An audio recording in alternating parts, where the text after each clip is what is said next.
தேவன் தமது ஜனங்களை ஆதரிப்பதற்கு தேவ தூதர்களையும் மனிதர்களையும், குறிப்பாக ராஜாக்களையும் அதிகாரத்தில் உள்ளவர்களையும் பயன்படுத்துவார். ஆகவே இஸ்ரவேலின் தேவனாகிய கர்த்தரே அமெரிக்காவினூடாக இஸ்ரேலை ஆதரித்து வருகிறார்.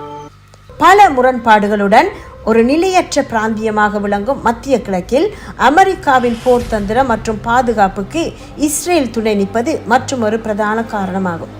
ஈரான் போன்ற நாடுகளின் அச்சுறுத்தல்களுக்கும் தீவிரவாதத்துக்கும் எதிரான இஸ்ரேலின் பங்களிப்புக்கு அமெரிக்கா மிகவும் மதிப்பளிக்கிறது. இஸ்ரேலின் அதிநவீன இராணுவ தொழில்நுட்பம் மற்றும் இன்டெலிஜென்ஸ் 2 நாடுகளின் பாதுகாப்புக்கு பெரும் துணையாக இருக்கிறது. மேலும் மத்திய கிழக்கில் மிக குறைந்த எண்ணிக்கையில் உள்ள ஜனநாயக நாடுகளில் இஸ்ரேல் மிக பிரதானமானது.